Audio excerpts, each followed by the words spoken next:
Japan's unique oceanic delight, Buri.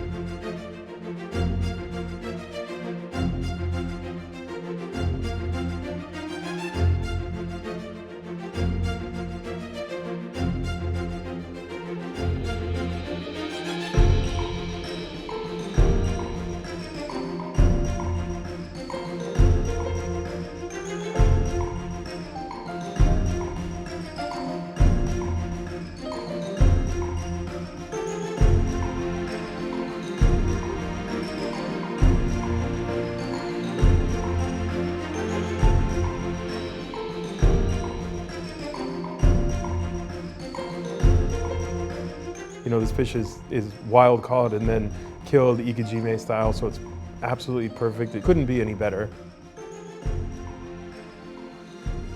If you get a great hamachi collar that's nice and fatty, you could just cook it slowly on the grill, finish it in the oven, and do the exact same thing, and I guarantee you'll be happy. It's just a delicious, delicious preparation.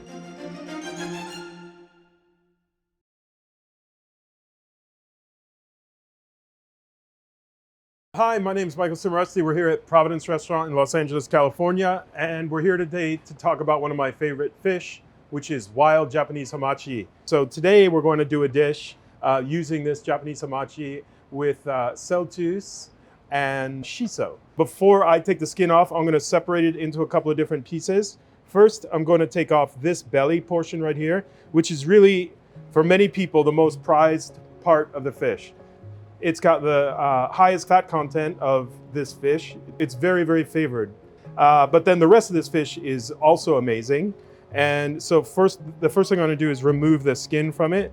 So I'll take just a little portion of the tail off, like that, to expose the skin underneath, and slide my knife under, and just run it all the way down like that. It should be a little bit difficult to come off. It shouldn't come off too easy. If it comes off too easy, you're probably cutting into the flesh of the fish. But what you want to do when you remove the skin is leave all of that behind, which is like the fat that exists between the skin of the fish and the flesh of the fish. It's really, you know, one of the very best parts of this fish. Before we prepare the fish, what we like to do is season the fish with sea salt on all sides, and we let it sit for about 12 minutes. And after 12 minutes, we'll rinse the sea salt off, and this helps to bring out the natural flavor of the fish. And the other thing that we do is we rest the fish always on sheets of kombu, like this. So, you know, kombu, obviously seaweed, a very big part of Japanese cuisine. But, you know, I like to use it too here at the restaurant. It amplifies the flavor of the fish and brings out the umami that exists in the fish. The last thing we have to do before we can cut it for sashimi is just score it, which takes a couple of minutes to do it properly, but you score it all the way down just to make it a little bit more tender. So now, once we have it cut like that, then we will salt the fish. So I'm using a sea salt here, and you season pretty liberally because we're just seasoning the exterior of the flesh, obviously, and then we just need to let the fish sit for about 12 minutes.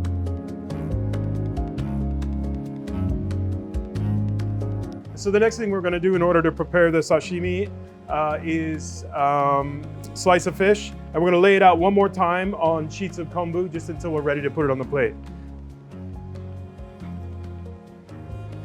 I always like to start out by just taking a slice for myself. It's absolutely delicious, fatty, buttery, flavor of mineral. It's just delicious. So we'll take nice thin slices of the fish and lay them out on the kombu. This process in Japanese they call kombujime, and it's a technique that chefs often use with different types of sashimi fish, just to bring out their natural flavor. Honestly, I mean, the knife is sharp, and I have a lot of practice cutting sashimi, but it cuts like butter because there's so much fat in the fish. It's just absolutely beautiful.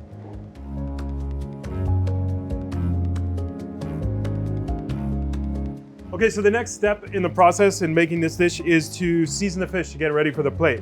So a little bit more sea salt. We just season each piece a little bit. We're going to season with a little bit of lime zest right here. So we have this rasp. Takes off just the very outer skin of the lime. It's incredibly fragrant. And then a little bamboo brush.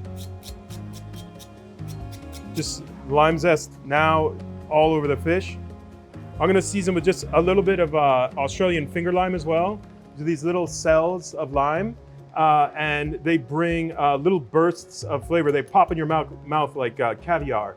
And then there's just wonderful flavor that really complements the fattiness of the fish. And then I'm gonna put a couple of these little pieces of shiso, which is a great green herb that just, its flavor is just really wonderful, almost a little bit minty in its flavor. So the next step is just to roll the fish up into a sort of rose, almost like that.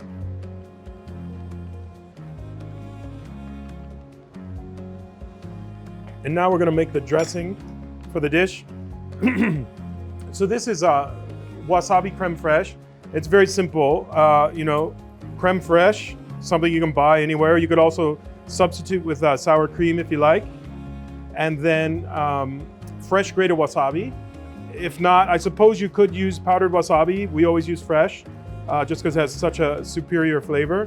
And then just mix it into the crème fraîche along with a little salt and a little lemon juice until you have the desired flavor. And we'll put that down in our dish.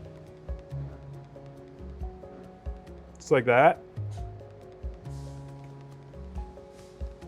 Okay, so the last thing we're gonna do is we're going to add a layer of Celtuce all around the hamachi. So Celtuce is a great vegetable that that I'm very fond of, grown here in Southern California, that has just this absolutely incredible flavor. We blanch it in very salted water so that it takes on some really good flavor, and then we lightly pickle it. Okay, so in order to finish the dish, I just have to get this whole thing in there. So I'll say a prayer that it holds together for us. We'll just drop it there in the middle of the dressing, and that's it, the dish is done. All right, so there's our dish, our completed dish, wild Japanese hamachi with Celtuce and wasabi crème fraîche. I want to thank you all very much for joining me here in the kitchen at Providence today. I'm very proud to be a part of this promotion for Japanese hamachi. It's absolutely one of my favorite fish. Thank you so much.